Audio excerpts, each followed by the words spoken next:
Yeah, what I said. Unless there's somebody in here that likes volunteer. Margaret, this is a lot of years. Let me ask Margaret. That's what we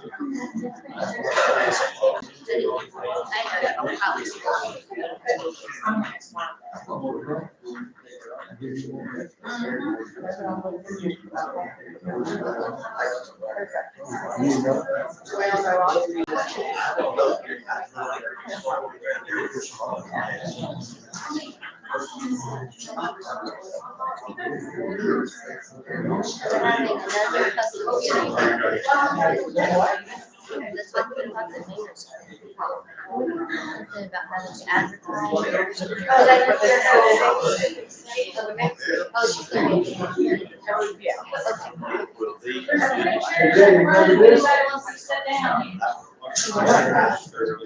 I used to have, I haven't seen it in a while. I got brothers in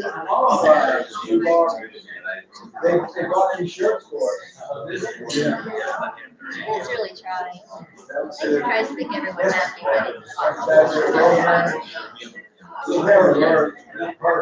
It never worked. Well, say never. So. Are you gonna come with it?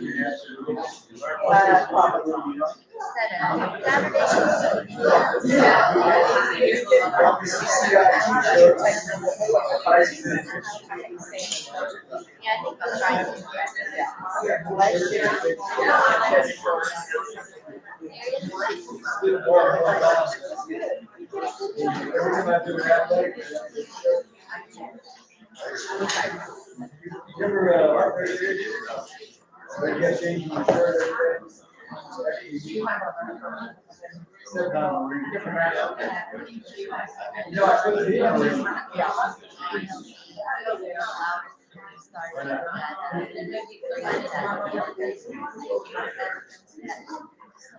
Okay.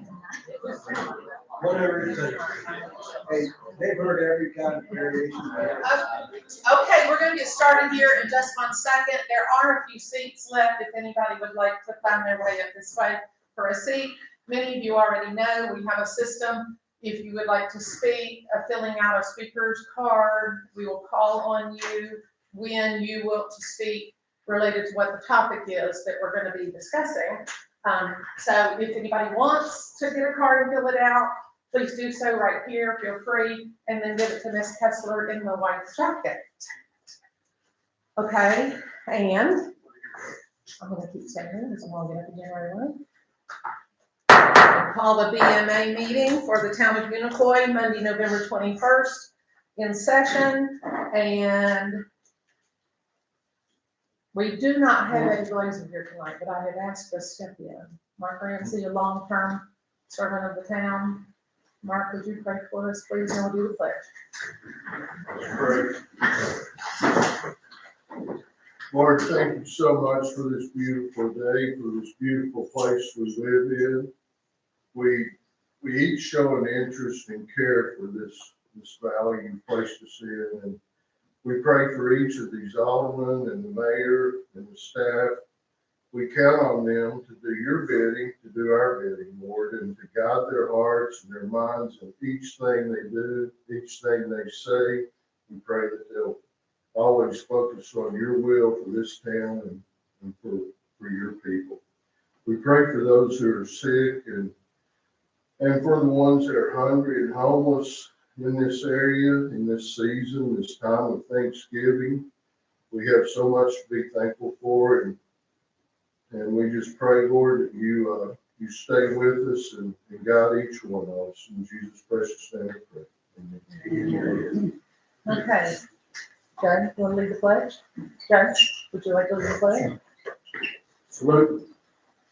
I pledge allegiance to the flag of the United States of America and to the republic for which it stands, one nation, under God, indivisible, with liberty and justice for all. All right, thank you. Thank you. All right, the next couple things we have is to welcome a re-elected alderman and a new alderman by issuing the oath of office. So I think I have Wanda Radford on first, so Wanda, come on up. So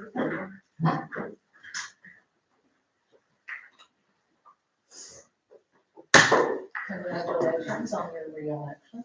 Okay. Right hand.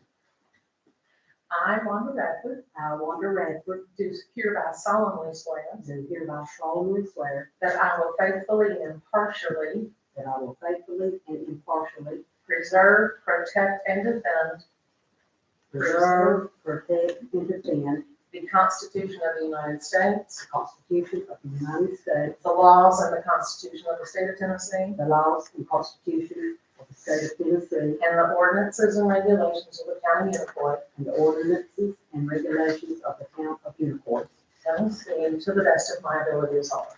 to the best of my ability as I. Thank you very much. Thank you.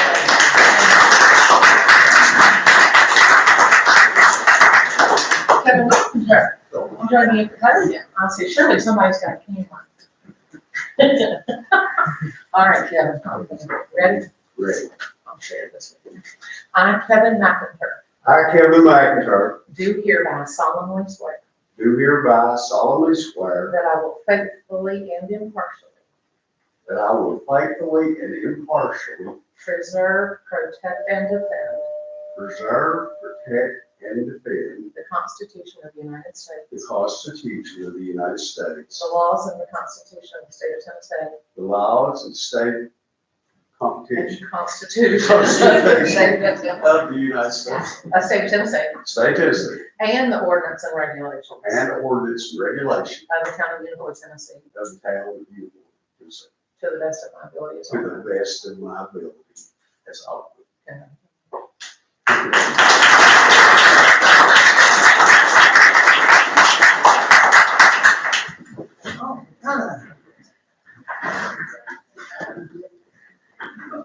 All right.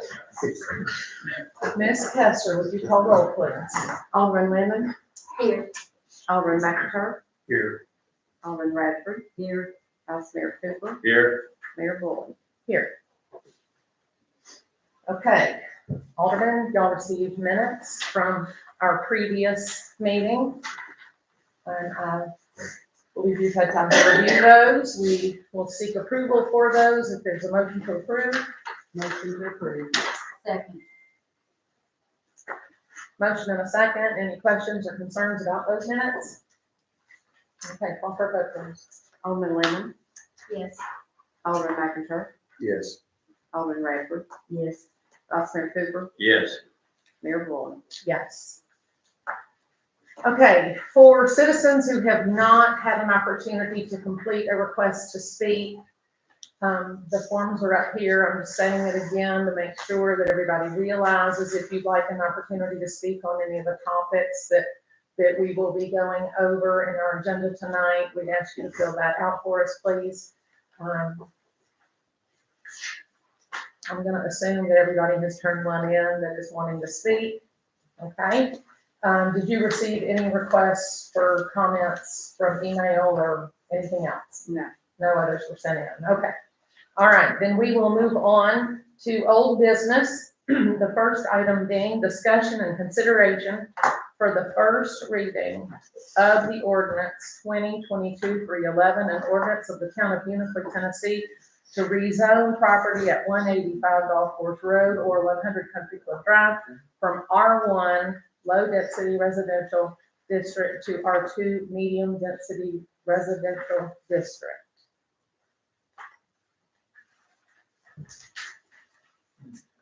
Will there be a motion? Yes, I make a motion we deny the request. Second. Okay, we have a motion to deny and a second to deny. I have an idea that's what a lot of the interest here is. I am going to ask, for all of the months that we have discussed this at meetings, BMA meetings, planning meetings, citizen forums, there has been just a whole lot of time spent listening and talking about this. Is there any alderman here tonight who feels like they need more information before they are able to vote on this issue? Vice Mayor Cooper, do you need more information? No? You do not. Okay, in light of that, I am not suggesting that anything a citizen has to say is not important for us to listen to, but I think we have listened and listened and listened, and we have gotten feedback. And I don't know what else could be said, except for one thing I'm gonna clarify. We weren't charged exactly, but it was alleged at one point that the town of Unicoi had performed an improper zoning on that property. Because when the town of Unicoi was incorporated, there was an operating budget motel on that property. When the town of Unicoi incorporated and the planning commission was formed, it was the duty of the planning commission to determine moving forward how we wanted our land and property to be used, what the land use plan would be for the property. The land use plan for that property is that it would be R1, low density, single family dwelling. That's the plan. That's what the desire is. The motel is allowed to operate as a non-conforming use grandfathered in because it already existed on that piece of property. It is not the desire of the planning commission to revert from that R1, which is what the planning commission has recommended to the town to move forward. To be clear, there was not an error in zoning identification for that piece of property. R1 is consistent with what this town and the planning commission, when the town was formed, and then consistently to this day, that is what the desire is. That being said, is there a citizen here who just feels so strongly that you need to say something about this situation? Anyone that pulled out a speaker form to speak on this topic? Okay, well, I have one back there. Okay. My name's Walt Tester, and I'm a property owner on Golf Course Road on approximately 3 acres. And I'm all about helping people in need, but I'm not all about living in a neighborhood that's riddled with crime. As residents of that particular community, we witnessed what happened previously, to the point that the police were called there numerous times upon a couple of years running. And to that end, when they had to have a forced eviction, first of all, I'm a hospital facilities engineer, and I go around the country assessing if hospitals are safe to occupy as far as from the building standpoint. That's what I do. But when I see this structure here that I pass my home to and from every time I go out, I look at a building that should be condemned. That building more than likely is riddled with asbestos and mold, and the indoor air quality of that particular structure is not inhabitable for humans. Even if you were to rehab that building to the best of your ability, unless you stripped it completely down to the bare bones and remediated all traces of mold and had that measured, and you will not be successful, it would not meet the minimum requirements for living in an environment that is healthy. Switch gears. I've got my life savings invested up there, and I don't want to see a piece of property that looks like it does now. On my way to this meeting, I just stopped and asked my wife to take a picture of this eyesore that's riddled with graffiti. Doors are kicked open. The property is in no way close to being managed at all. And if that's the expectation, I am certainly not for it. What I would be for is for whoever owns that property to demolish that property and build some structures that are decent, reasonable, and newer, like the ones we have going in the Johnson City on the right. You could build 5 or 16 4-cube condos in there and have a nice place for people to live.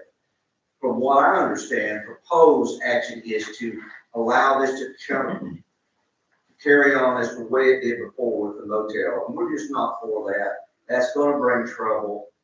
I'm against it. I think I speak for other people here that we are against it, and we're going to do everything we can to fight that, unless the community or the owners come around to, number one, tearing it down and building something decent. That's what we want to see. Other than that, we're not interested, and we're not going to entertain that, even if we have to go to another level. Thank you. Thank you for your comments. Okay, all right, I saw another hand go up. Is there someone who feels very strongly they need to speak? Go ahead, let us know who you are, because we're not calling names. Good afternoon. My name is Mark Landers, and we do live in the old golf course subdivision. And so I had a whole list of questions I wanted to go down. It sounds like this is a horse that's been beaten pretty good, so I'm not gonna go down this whole list, but I had a couple of things that I want to make people aware of. And in the zoning, the R2 medium density, if people have read that, if you go to Article 7, 704 Article 7 provisions governing and use districts for the Unicoi County consideration, it talks about things that are permitted. And any use permitted in the R1A residential district, multifamily dwellings, and boarding houses and rooming houses are approved and considered to be acceptable for the R2 medium density residential.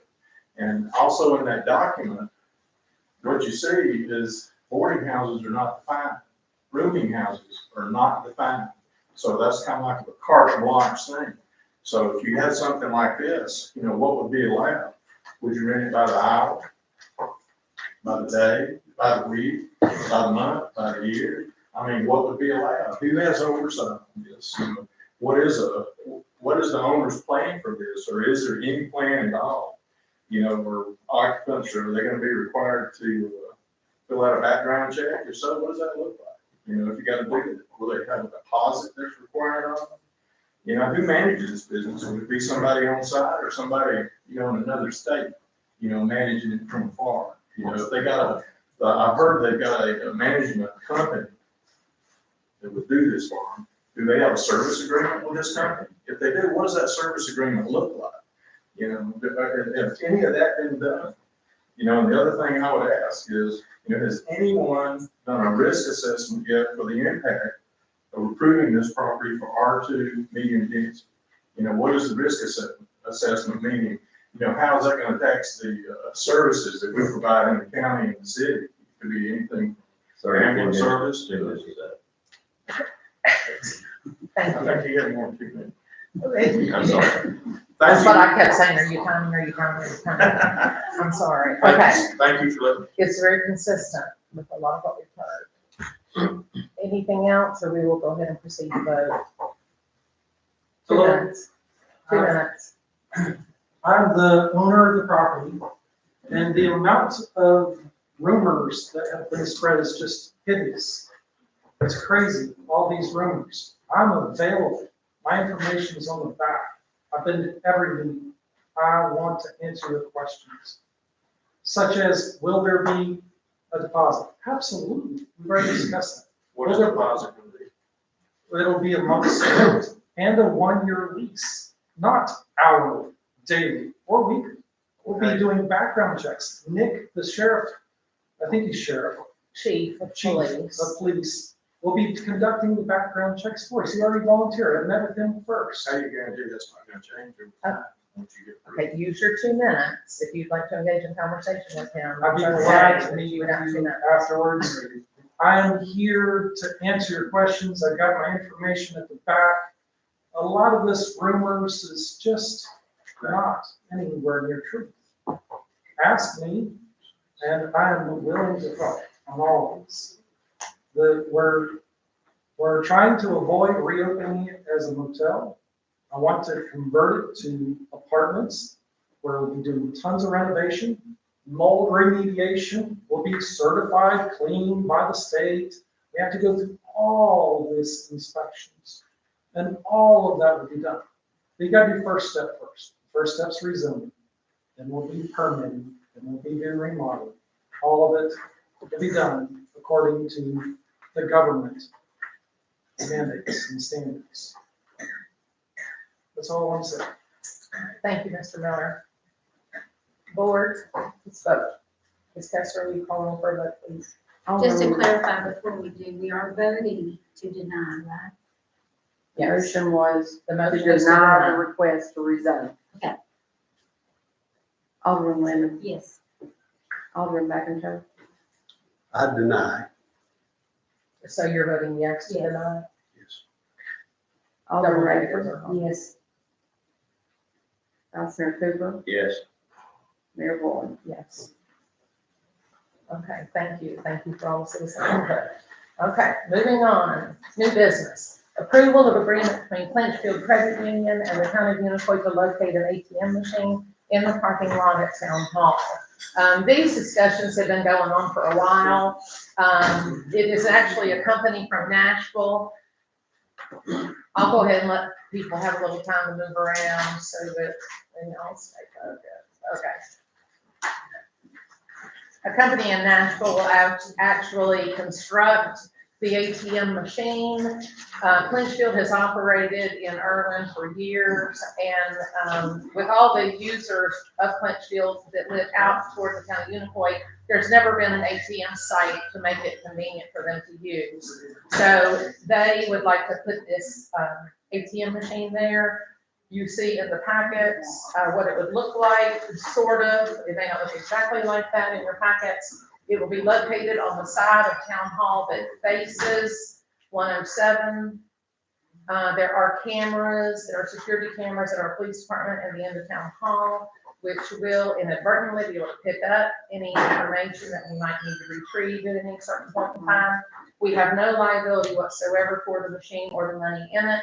If someone has chains up to it and yanks it out of the wall, the town of Unicoi has no liability regarding any of the loss associated with it. And there will be a fee that they will be paying the town of Unicoi, and I refresh my memory today, and now I'm lost on it, $150 a month, $150 a month they will pay to have that machine located outside the town of Unicoi. So I think the low risk for liability and high use for customer service for our citizens that they at Clinchfield, I wanted to bring this to the board for discussion.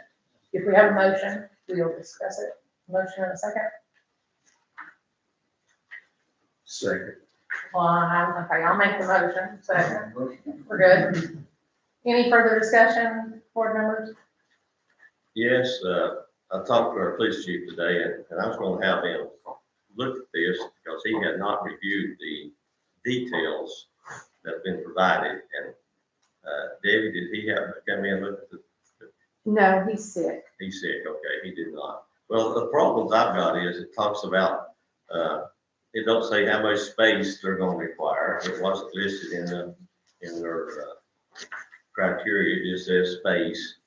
And then it talks about company, meaning us, shall be responsible for the general safety of all customers and persons who come within or about premises. Company shall be solely responsible for its expense to provide ample lighting and other security measures for the safety of the general public while in and about the premises, and shall take all other actions commercially reasonable and appropriate to assure compliance with all applicable laws, insurance company requirements, and prudent business decisions regarding safety and security. And I was wanting him to look at it and give me his input, and he's sick, he's not here.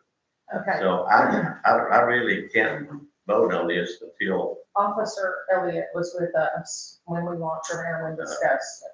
Okay, you have we have the security cameras that cover the space. We have lighting that covers the space. This is not a drive-through. It will be, you get out of your vehicle, step up and use. So that machine will have recording devices on it as well for whoever uses it.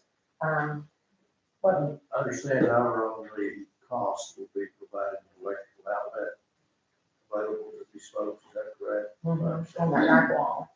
As far as security is concerned, our cameras do cover that area. They initially looked at the police station as placing it at the police station. I thought it was a bad idea and told them so. So that's why they moved it over to the side of Town Hall. Now,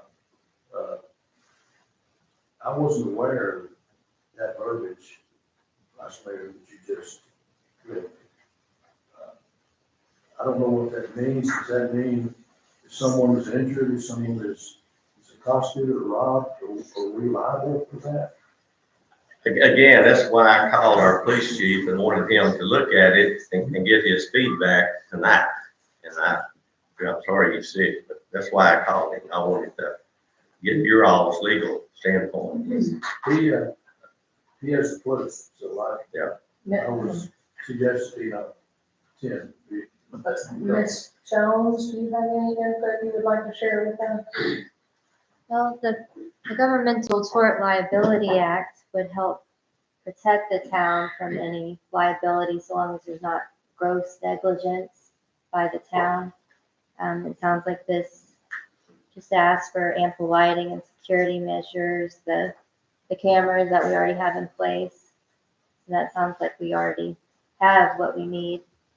Well, our police chief told me that our cameras don't right now pick up that spot.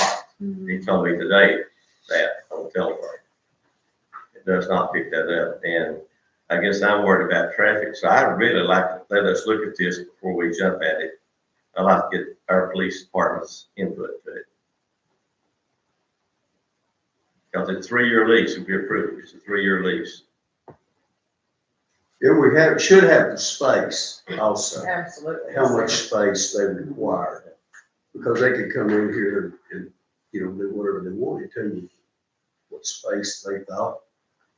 They're going to attach it to the wall. So they won't disturb the bridge except to run electric through. And it takes up one of the parking spaces automatically. So there are marked parking spaces beside that building, so that would have to be redesigned.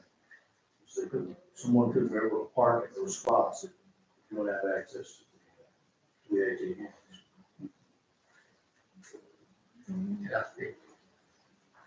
Sure, as a representative of Clinchfield, yes. Help us understand that we're. I'm on the board of directors at Clinchfield. And there's no intent to take up a lot of space. We have one on the sidewalk at the crossing the courthouse in Newport, in Irvine. And it's basically, just walk there and put money out of it.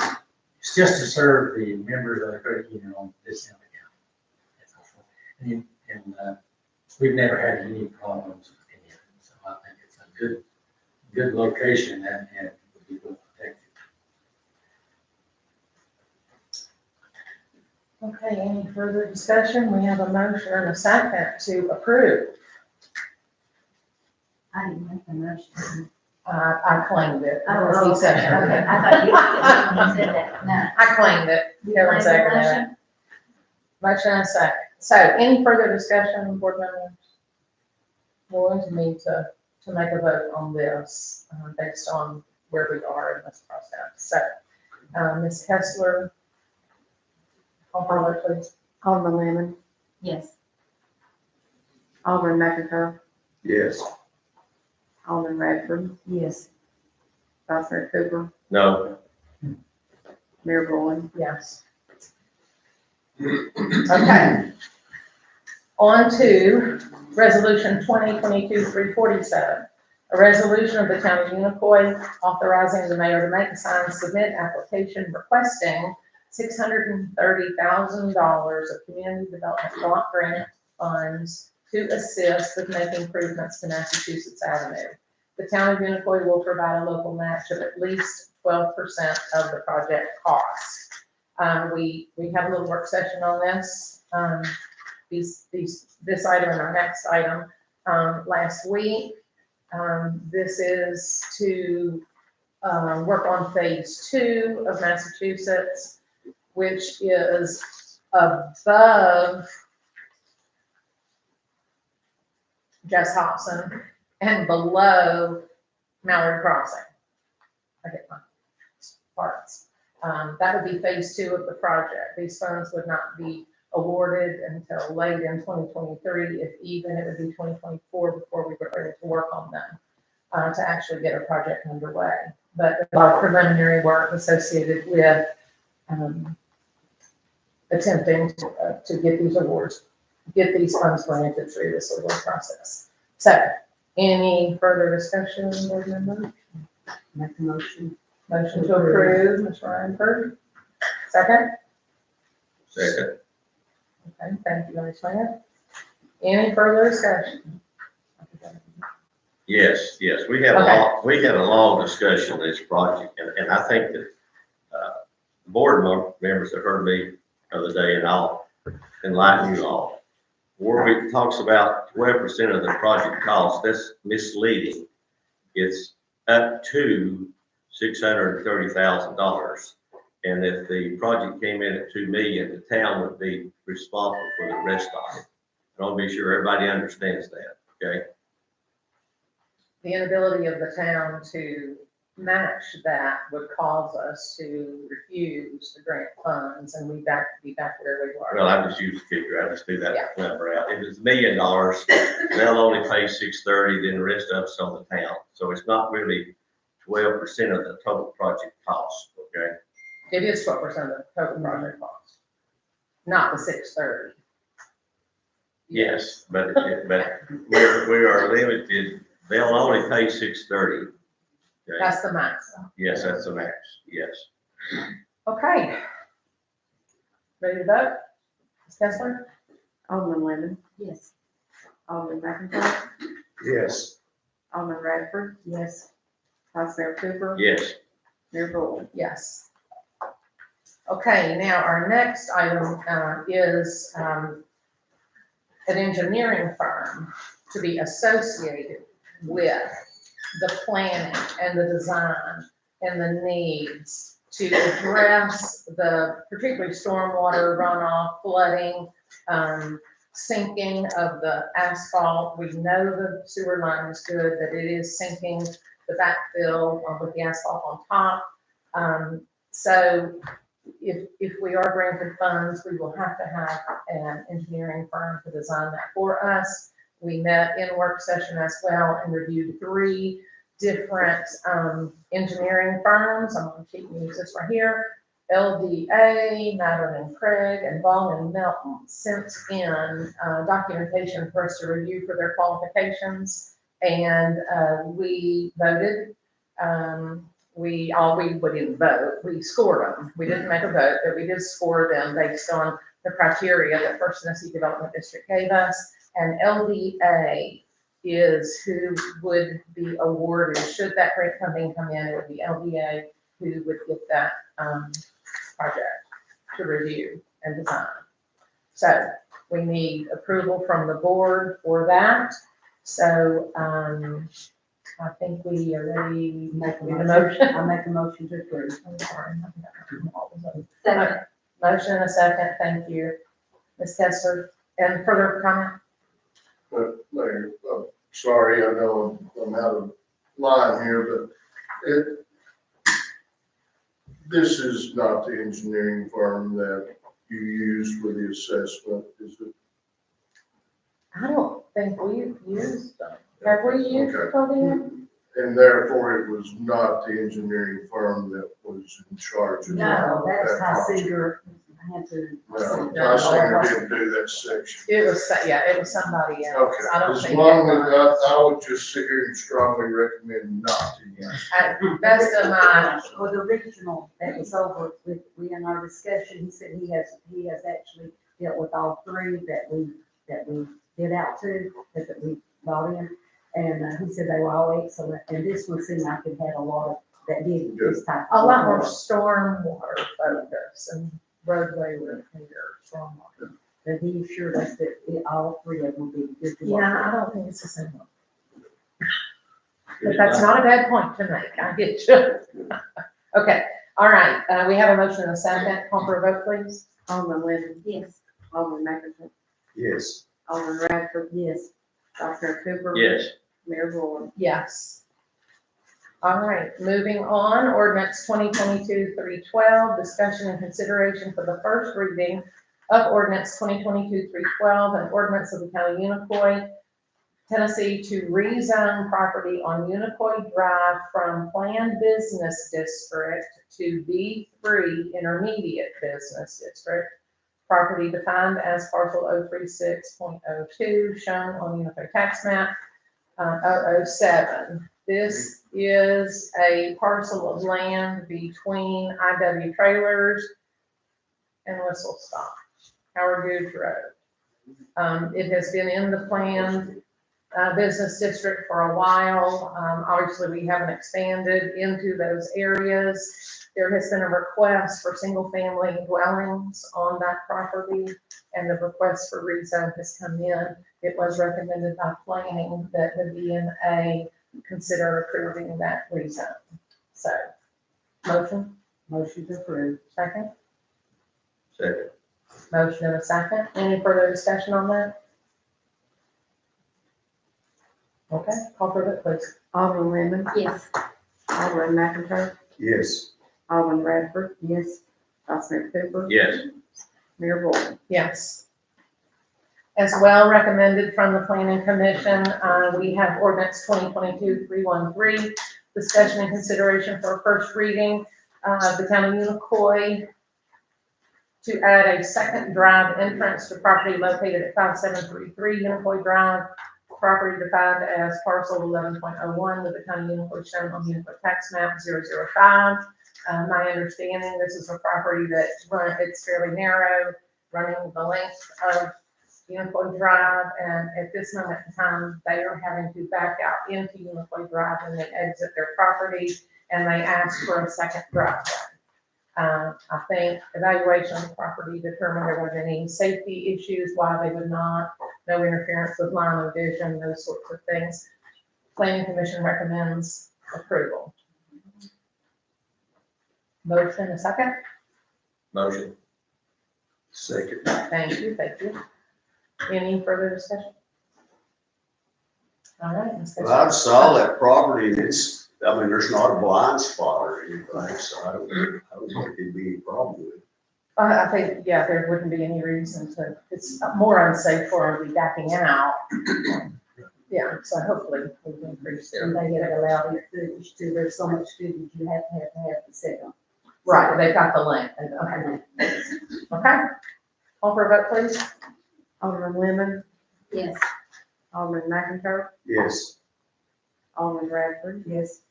Vice Mayor Cooper, Yes. Mayor Boyd. Yes.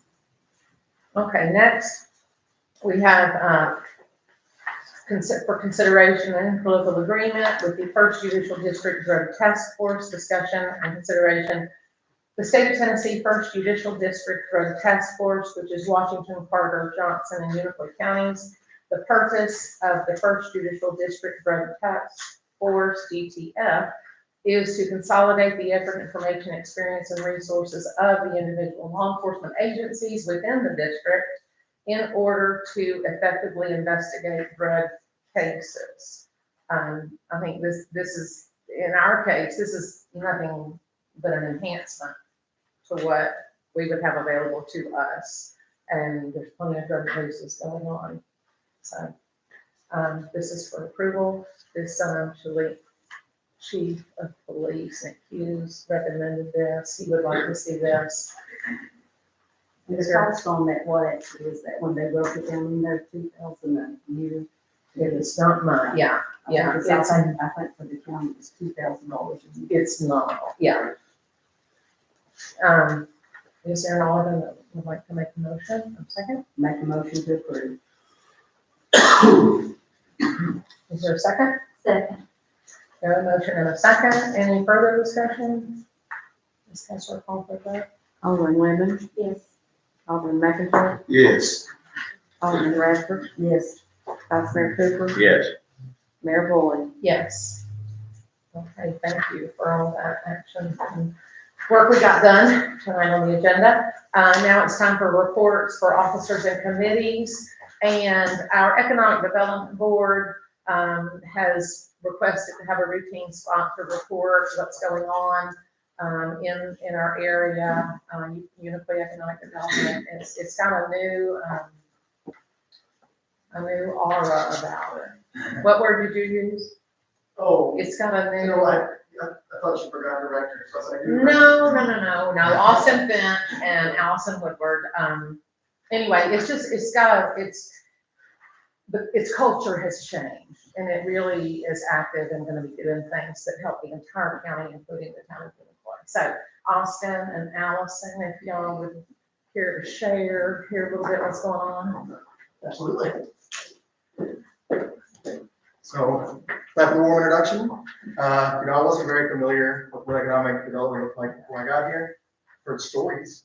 And I'm glad that we're moving in, a new direction and, making sure that we actually start working on getting some results for the community. County as a whole, Unicoi town specifically. My family's lived here since 2003.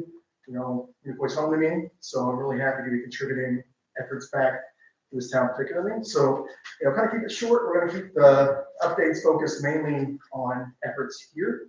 And there's other efforts in in Irwin that we've been working on a lot too, but keep it specific. So, as you all might have heard, the IMC company is going to be moving out of that property because they need additional space that we can't furnish.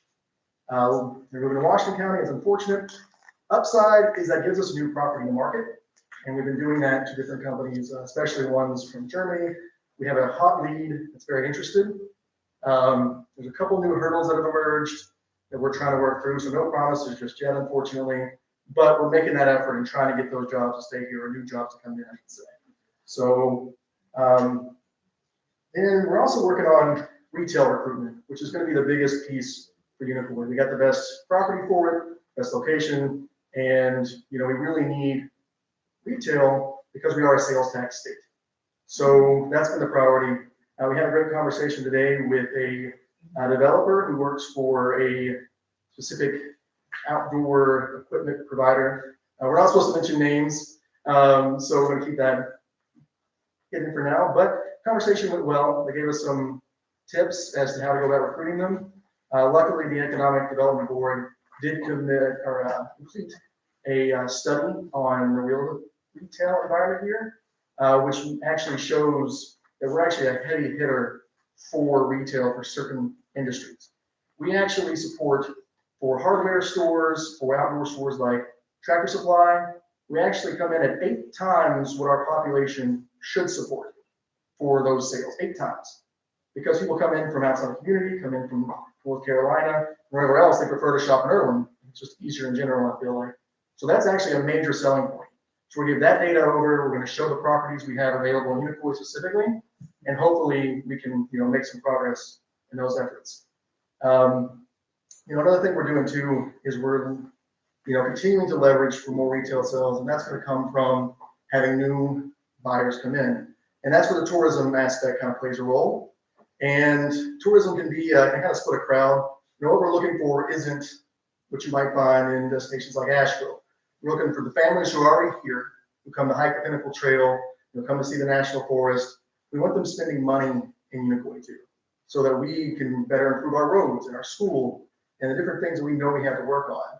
So we're working on enhancing our outdoor recreation footprint in the region and getting more people to visit, and then supporting those stores and retail locations that might come up. And that could actually be an avenue for industrial recruitment. Be able to pitch that, we have that ecosystem here in that environment. We have a great workforce, and they should relocate their industries here, so we can, basically make this one big ecosystem all around our natural amenities. One more thing, Amanda dealt with the Chamber of Commerce, so she told me tonight, she had a bit of a medical situation and couldn't make it, but we are making a lot of progress there, working with her, make us more of a cohesive team. We're all on the same side, we're all Unicoi County. We want to bridge those gaps and get to work for everyone here. So that's the update I've got. Austin, go ahead and mention the mapping meeting. Okay, yeah. Proposal study. So, I don't know if you've heard too, but there was a $95,000 grant awarded to Unicoi County for tourism. And Amanda and I have been talking about that and, working on it, and reach out to contacts at the state to kind of help facilitate. And we are going to do what's called a tourism roadmap session with them to kind of lay out our plans and what we can do in the future. And we're actually going to host it here in Unicoi. Really kind of focus in on, assets for this community specifically, not just downtown Irwin. That's a focus for sure, but, there are other aspects of the community besides just the one central hub. And Mayor Boland is a constant advocate for that at every meeting. And it's great to know that she's rooting for all of us who live in Unicoi. They're starting to get sores on their shoulders. May I ask a question? For whom do you work? So I work for Irwin Utilities technically, but there was a contract arranged with the Joint Economic Development Board in Unicoi County. So I perform the duties of the executive director while being hired through Irwin Utilities. And that way, I get to work with Allison, who was already doing business development and already, she'd gotten a lot of those tasks already assigned to her, one way or the other. And so now we can work more as a team, under the same roof, get a lot more done. And she's actually going to cover some more of the efforts we're doing and the progress we're making. Yes, so hi y'all, my name is Allison Woodward and I'm, my job is really essentially focused on existing business and industry and ensuring that we have a very robust program. So why is this important? We have great industry, great employers, great jobs here, we want to keep them.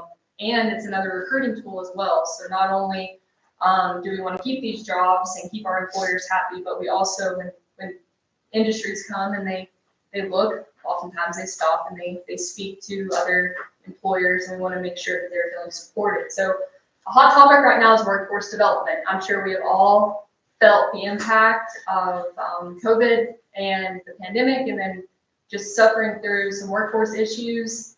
And oftentimes we neglect our own community. And so something that we've really been working in partnership with Unicoi County High School is to build a work-based learning and internship program. Last semester was the first run at this. We had 2 young students, well, I should say young men, seniors, now graduated, but they have been full-time employment throughout the summer with Dryport Welding, and they have maintained employment throughout the semester while they're furthering their education at TCAT. So, and Dryport has taken on 3 more students this semester, and not just the welding programs, but also more business like accounting work. There are 5 students in the industries currently right now. This is something that I'm very proud of, and we're planning a very aggressive approach for this spring and in the coming months is to really hammer our youth into making them aware of what job opportunities are in their backyard. I mean, when you look, we have doctor's offices, lawyers' offices, we have engineers, we have customer service representatives, we have assembly work, we have factory work, we have welders. I mean, everything that our students are preparing for in high school and going off to post-secondary education, they oftentimes don't come back. Well, we need to teach them that yes, please go off, get educated, come back, we have a job for you when you get home. I'm very passionate about that topic. And so it's great also just to, Mayor Bullen, to plug in with the nursing program and Ballot Health. And secondly, last is the expansion. So that's what we like to hear about, right? Like our existing industry is expanding. So we have 4 expansions that are projected, discussing possibilities for expansion. And that just means more jobs and more capital investment. And that's what we like to hear for the county. So oftentimes when you can't recruit a new industry or maybe we don't have the land, but if our current industry is growing, that's a win as well. So if you have any questions on that. Well, I do. I Yes, have sir. a question. Right now, we're supporting y'all's effort of about $23,000 a year. And could we get more updates than just once ever a blue moon? I mean, here we are sitting and don't really get much updates. And you mentioned a while ago available lands. Well, where's all that available land at, for example? So it's right behind and in front of Walmart. The owner of that land doesn't want to sell for anything that's not going to be retail specific. So, we've had those conversations. We know what's available and what's not, and we know that the pitch to him is going to be valuable. So that's something that we're planning on too. And when anybody else mentions those properties, we don't know the county of Unicoi is in business for increasing our tax base. So, the $23,000 investment's huge, and we want to make sure those efforts are paying off. Yes. And if we can make whatever arrangement you find appropriate as to when we come and update.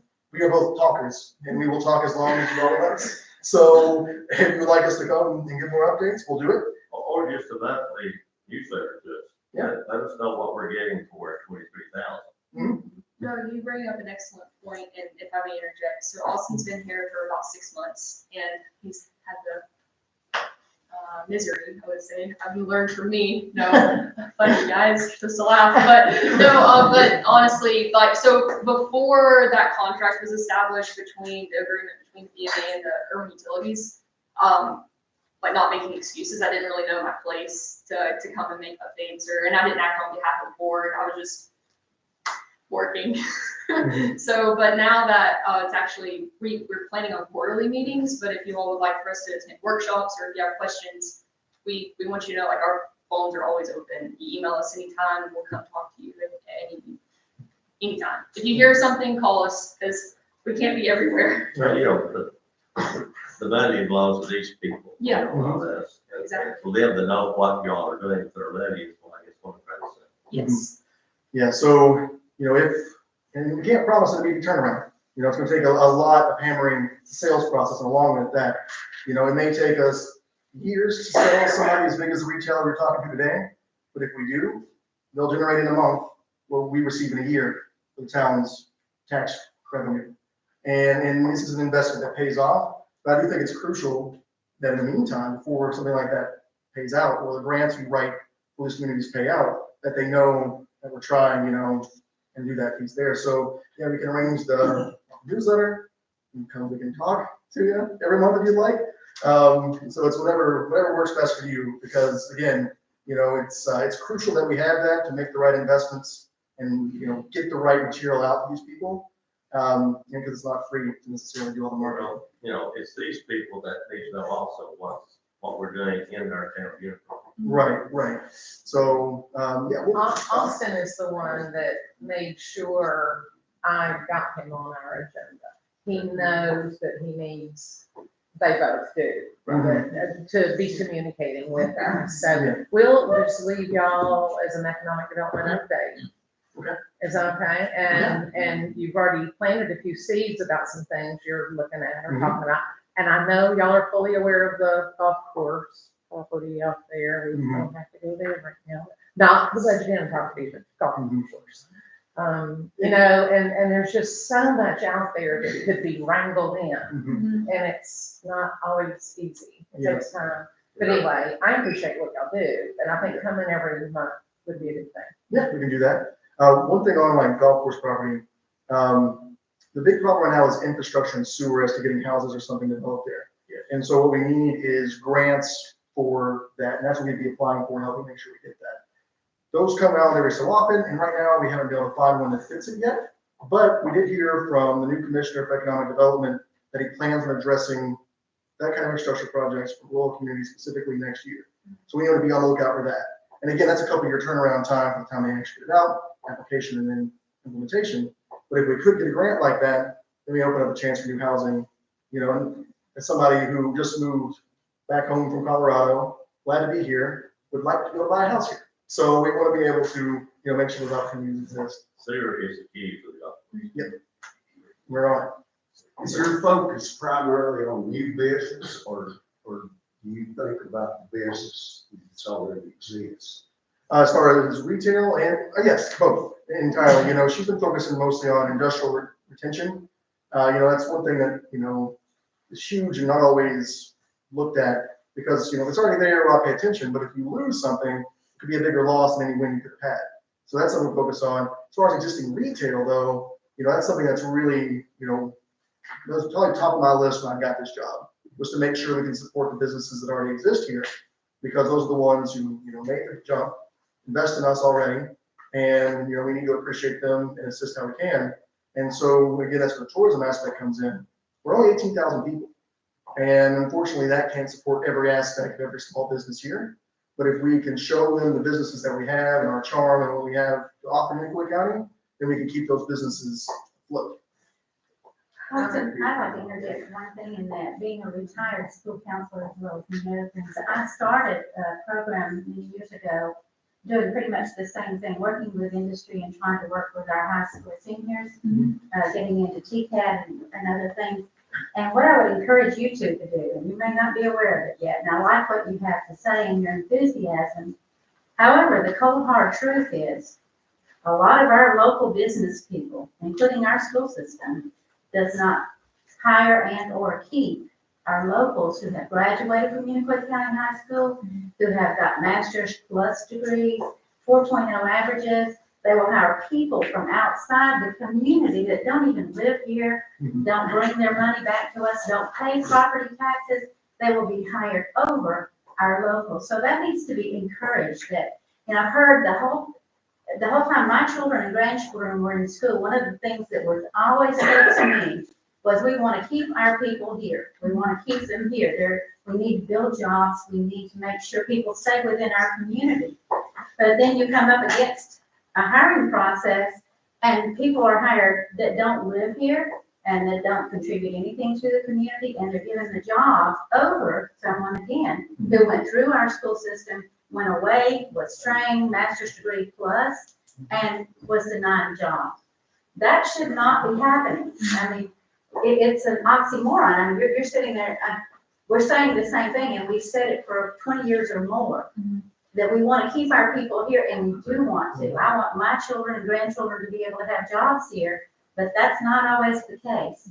And so one of the things that, as you talk and move forward with everything that you're doing, please stress the fact that we need to keep the people who have given everything that they got to this community, and they pay property taxes here, that they are not given jobs here. And they have to go somewhere else to work. And that should not be happening when the people who are given those jobs are living elsewhere and contributing nothing to the community.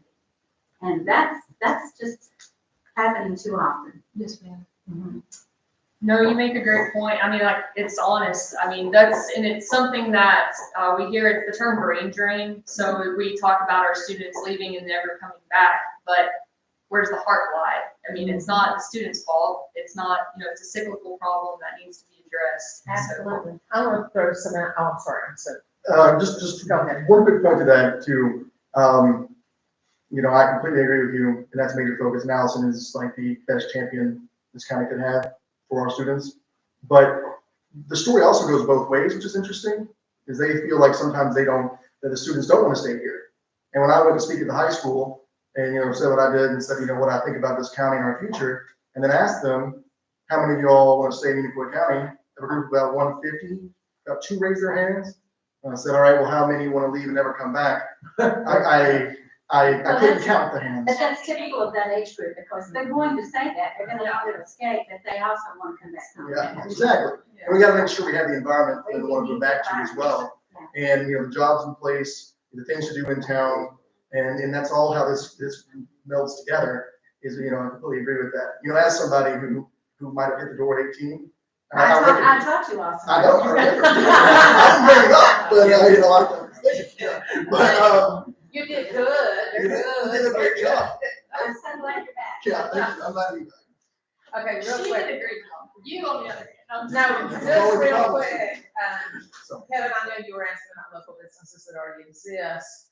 Allison was talking about, in our economic development meeting, coming up with these itinerary days. Sometimes people don't know what there is to do, so if you give them an itinerary for a day to go do something in a community, so she was like, girls, talk about that.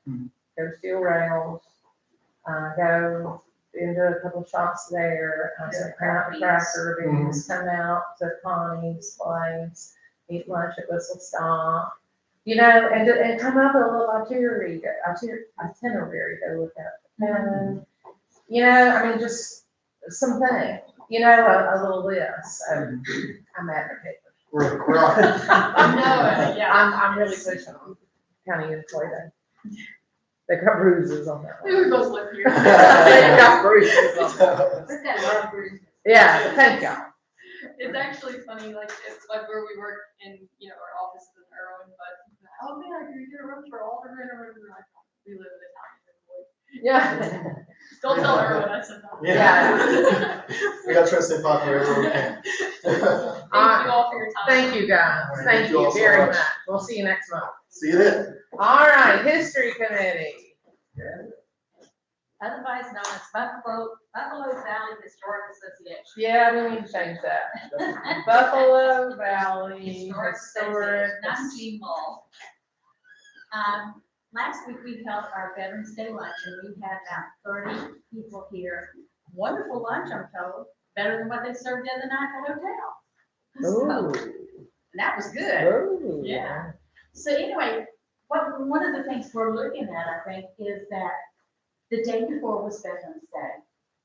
And I had one gentleman tell me, I got 5 meals yesterday, free. Well, this was a free lunch too, but they were stocked already, so we may look at moving it back a week before Veterans Day. And it didn't have the temperature drop 30 degrees instead of snow and ice and all that good stuff. So people were afraid to come out, especially the old people. So we had a good time, but we're gonna look at some different things next year.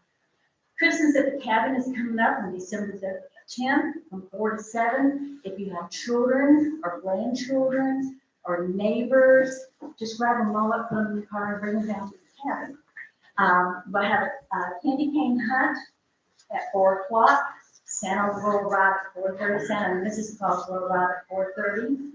And then we have snacks and goodies, and there's music and there's storytelling. And then we're going to open the skies so baby Jesus can come down. That's done with a musket, my understanding is. That's right. So, That's good. we look forward to seeing everybody. Thank you, thank you, thank you. December 10th, 4 to 7. Yes, we all have a little flyer. Yeah, I'm reiterating. Okay, planning commission, Ms. Bradford. Okay, the Town of Beautiful Planning Commission met on November 7th, 2022. Under new business was consideration and recommendation for rezoning request by Alan McIntyre for property located off Newport Drive from planned business district to B3 business district, which would allow for single-family residence. The board voted unanimously to approve rezoning. That's just the one we've already approved here, the same thing. And then the next one was also the consideration and recommendation for the second driveway interest request by Lisa and Alex LaPella for property located at 5733 Newport Drive. They had the amount of road frontage that was required to vote. The board voted also unanimously to approve the second driveway. And then the other one was the consideration and approval for a preliminary plat located at 3515 Newport Drive. Plat met all state requirements as explained by Town Planner Asher Kane. The board voted unanimously to approve the preliminary plat. He didn't have to come before the PCA. And there was no board of zoning appeals meeting in November 2022 due to lack of agenda items. Okay, perfect, thank you, thank you, thank you. Okay, Parks and Rec, we have just lost our marketing director. No report.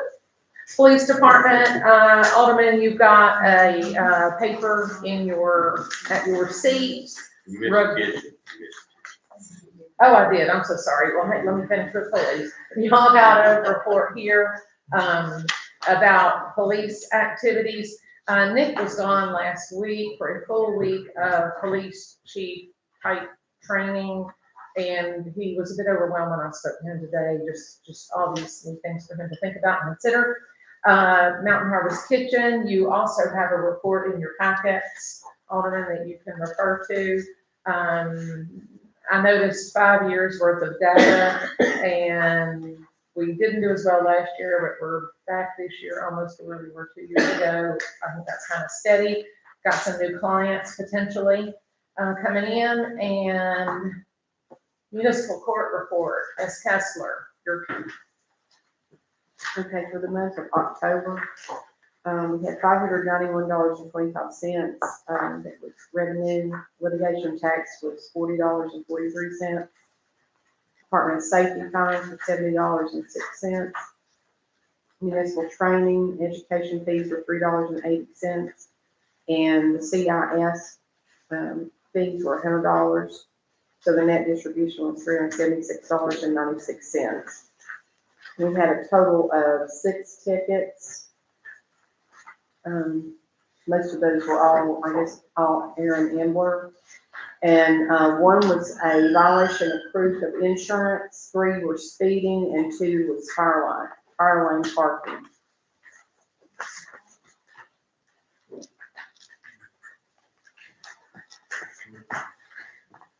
Okay. Reporter's report.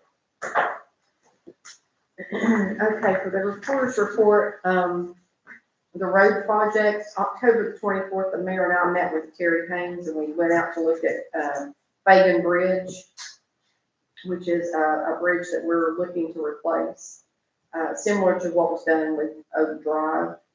Terry has recommended an installation of a drain tile for underneath the bridge. The residents were hand delivered notification that this was gonna happen, and a couple of weeks out, we ordered the tile from Ferguson Enterprises, and it was delivered on November the 14th. And Terry has suggested using an aluminum walkway across the creek for the residents to get their vehicles, and Mayor Bullen secured permission from Wiseman's to let them park in that parking lot. It looks like the work will begin the week of December the 5th, and will take a few days. Won't be able to be done in one day like it was at Coach Ryan. As far as Massachusetts, we've got the approval for phase 1. And again, that's the installation of the 2 dams underneath the pavement, which will be used to slow down the water flow and the rock and the sediment underneath around the sewer line. This will be done in conjunction with the Irwin Utilities in Wood County using the ARPA funds and TDEP funds. The county and Irwin Utilities is advising that phase 1 of this project should be started in the spring.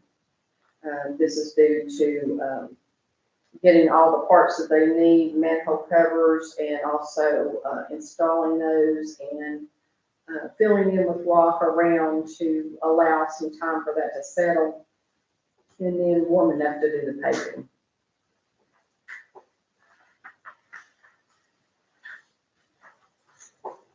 I have a question while you're on that one.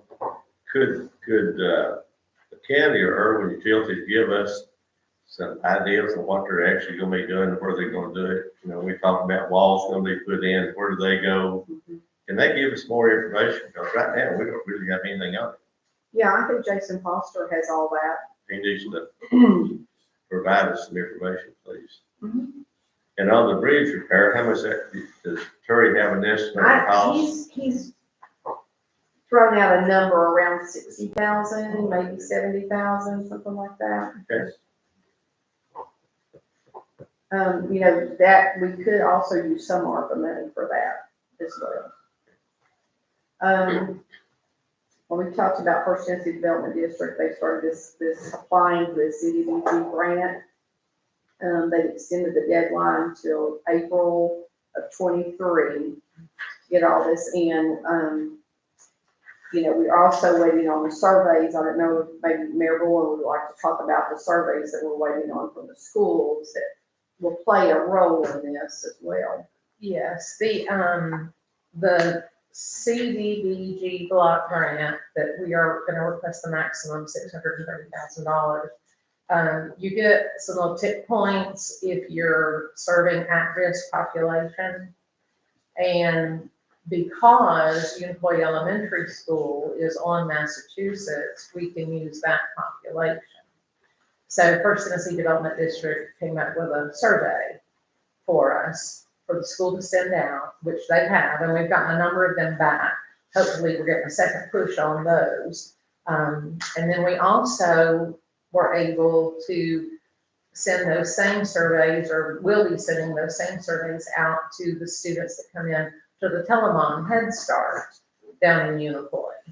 And if 51% of all the surveys returned meet that at-risk status, then it's going to help us tip points on our grant scoring.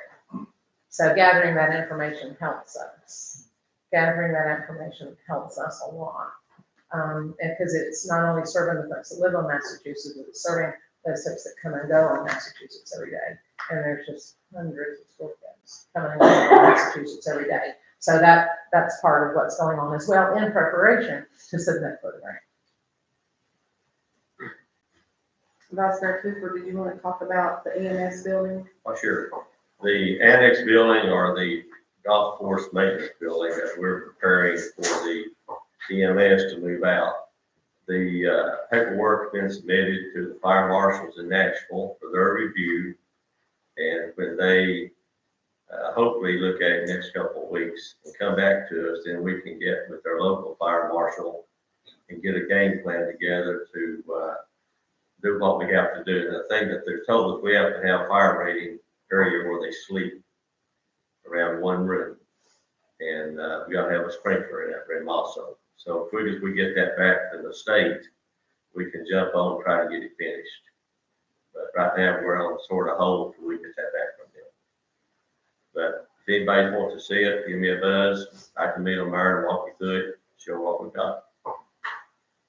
And Robert, we will have a contract there as well. Okay, we're just gonna help improve ISO ratings again for some citizens, your home insurance rates. Okay, sorry. I was gonna ask you, Mayor Bowen, if you have an update on the opioid, the endopharmaceutical settlement that you could talk about? Yes, the county of Unicoi, along with many counties and many other municipalities, responded to a request from Judge Stacey Street and Judge Lisa Nyford Rimes, who conduct felony drug courts. And they just keep seeing repeaters coming through. And the family destruction, the, breakup of families, the loss of life, the loss of value in life, and just all the things that drug addiction and opioid use has caused. So they see these people routinely, but generally in the standard practice right now, most, not all, most mental health services associated with addiction are about on a 30-day plan. And 30 days doesn't do it. And then they're right back in the same sandbox they were in, playing with the same friends in the same sandbox. And it's just too easy to just fall right back. So they just really dreamt up, we need long-term residential, no medication assisted treatment. No Suboxone, no methadone, no Subutex, those other drugs. And it'll be long-term, and they dreamt of taking possession of the old Carter County work camp in Roan Mountain, which was a low security work camp type prison setting that'll house like 180 people, I think. Anyway, long-term. Families Free is an organization in Johnson City that does counseling, all kinds of treatment, trying to restore families. They have residential females that are allowed them to keep their children with them, so we're not busting up families. They are very highly skilled, all sorts of things. Every kind of social work related, counseling, psychological training. If they can't do it, they know somebody who can. And they're very intent. The folks that come to drug court have to test every week. If they test, I mean, you get 2 strikes. One, if you blow one, you get one more shot and you're out. They're not gonna mess with you. You're going back to jail. That's where you go. If you fail the drug test, you go back to jail. So it's like they've got a lot to lose if they fail the drug test. But anyway, saying all that, this whole program will serve Unicoi, Johnson, part of Green, I'm pretty sure, Carter, and Washington, part of Sullivan. It'll be a regional thing. And I am a board member for this, and it's coming together. We've got our bylaws, we've got our executive board, we have our board identified. All the municipalities and counties that we're gonna give money into this project are gonna be invoiced shortly for that money to all go in pool, and it'll be about $10 million. And Families Free has received a grant for hundreds of thousands for startup costs. Governor Lee is all over this.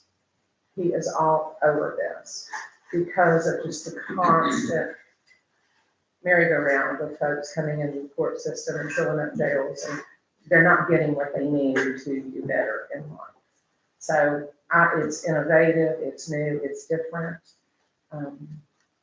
I'm really excited about it. I believe in it. I think it'll be a really good thing. And I will sit in this chair and tell you, yes, I have experience with family members with drug abuse and addiction.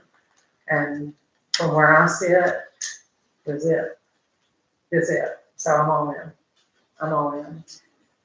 So anyway, that's coming to fruition. We get the keys on December 1st and hopefully have the first resident in the facility by March 1st. It's a big deal. There's not another one of these anywhere near here. So, and Judge Wright, I just went to, now I'm talking about something I'm passionate about, I'm sorry. Went to a luncheon, a Thanksgiving luncheon for the participants in the felony drug courts over in Elizabethton, and Judge Rachel and Judge Street were there, and they came in with their families to have a Thanksgiving meal together, and I could just hear some of the stories, and it really does, that long-term commitment really makes a difference. That long-term commitment really makes a difference. So, I'm sorry, I'll get off my soapbox. Anything else? Anything else? Okay. Can I say one thing about Massachusetts? Yeah. And- You've been thinking about Massachusetts. Can we take, before it gets too cold, to put pavement down, there's about 5 spots down through there. That if we can just put something in them, you know what I mean, it'll last from spring, middle of next summer. And it's where stage 2's at. So, you know, we was talking about that would be probably That's gonna be a while. 2 years out. And I thought, if we can just fill those, there's 2 spots before you get to school, and then a couple on down, and there's the manhole at Jess Hobson, not the gravel spot, but the manhole there is ridiculous. So I thought, if we could get some pavement in that before, and I'd be glad to go with Terry Hayes or me and Raj go or whatever. You know, I think it'd be an easy fix, you know, right now, just keep picking from. Yanking their necks. Yeah. Yeah. Okay. We're gonna do a work order and send that again. Okay. Be sure and get Pelt Creek too. Okay. All right. Okay, so the Bear and I and Betsy Cunningham with UTM Task, we've been working on an employee handbook. I think each of you have gotten a copy of it. I'm gonna schedule a work session sometime in January after the holidays, and we can all sit down and review, take a look at it, see if you all have any additions or changes. And then we can, you know, put that before the board for a vote. We will have a ribbon cutting on December the 1st, which is Thursday at 12 o'clock, for the booths where it's been renovated and signal lights up and everything. So, then our Christmas open house will follow that. This will be the first time we've had the open house since 2019. And, we're gonna have local restaurants and local caterers, to bring food, and, you know, if the board would like to bring something, or the staff would like to bring something. So we'll have an open house for the first time in a few years. And that's all I have on that. All right, thank you much. There's a lot going on. All right, financial report. Okay, well, we'll start with the balance sheet on the general fund. We received our, second, they call it a tranche of money from ARPA on October the 28th. So it's reflected in this balance sheet under cash in the bank, under checking Mount Carmel's Bank. It was $533,194. That was our second tranche of payment. On November the 6th, I moved that money to local government investment pool because it's almost drawing 3%, which has been a big increase of what we were drawing before. So it will earn money, you know, at that account. So that's why the cash in the Mountain Commerce Bank looks a lot higher. And then you'll see that go back down in the November financials because it's being moved to local government. On the general fund revenues for October, we took in $127,070 in revenue, and expenses were at $73,792. So we have a net income of $53,278 for October. Year to date, our revenue was $555,232, and our expenditures were at $477,000, and our net income was at $78,223 year to date.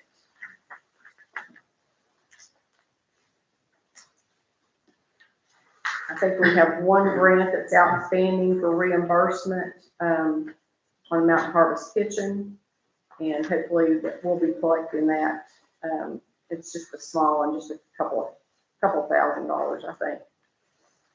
As far as the Mountain Harvest Kitchen for October, the revenue was $3,248. The expenditures were $3,854, so we had a net income loss of $607.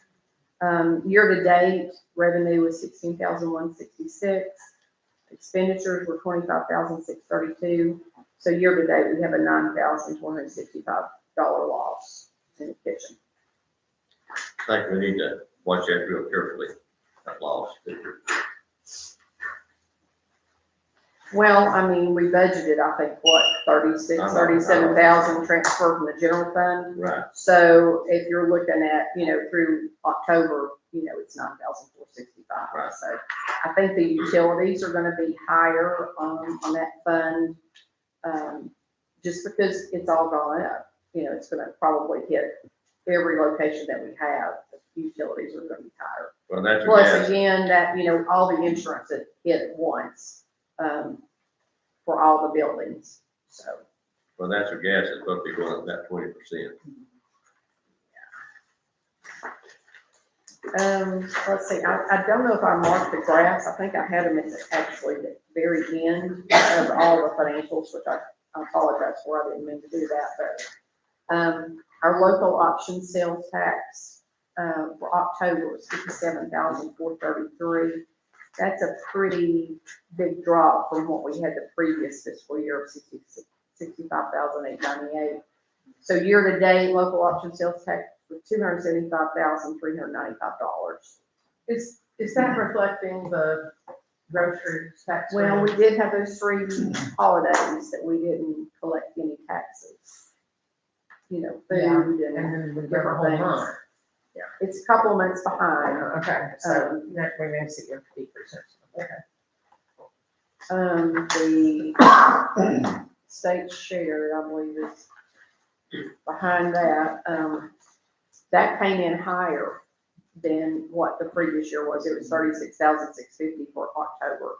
And year to date, it was $148,556. I didn't mention also on the audit, we should have that by the next meeting. I talked with her today, and she's hoping to have that for us. I would like to mention something. I had a person talk to me. They thought we got part of the county property tax, and we don't get anything from the county property tax. That's correct. That would be correct. Okay. Anything else on financial? No. Okay. We need to approve the I make a financial motion report. that we approve the financial as presented. Second. Got a double session. Double second. Double second. Triple second. Okay, any further discussion? Just vote, please. Alderman Lemon, Yes. Alderman McIntyre, Yes. Alderman Radford, Yes. Vice Mayor Cooper, Yes. Mayor Bowen. Yes. Okay, any other announcements? I'm gonna clarify something too, when I was talking about that recovery center, and I just talked about everybody giving money. That was an endopharmaceutical settlement, a regional settlement that sent monies, provided monies into municipalities and counties for all the drug stuff. So that's where that money came from. I just want to clarify that. I'm not sure I did. Anyway. Okay, no more announcements? Anybody got anything? All right, motion to adjourn? Motion to adjourn. Second. All in favor? Aye. Okay. Thank you. Yes, you do. You need to sign yours.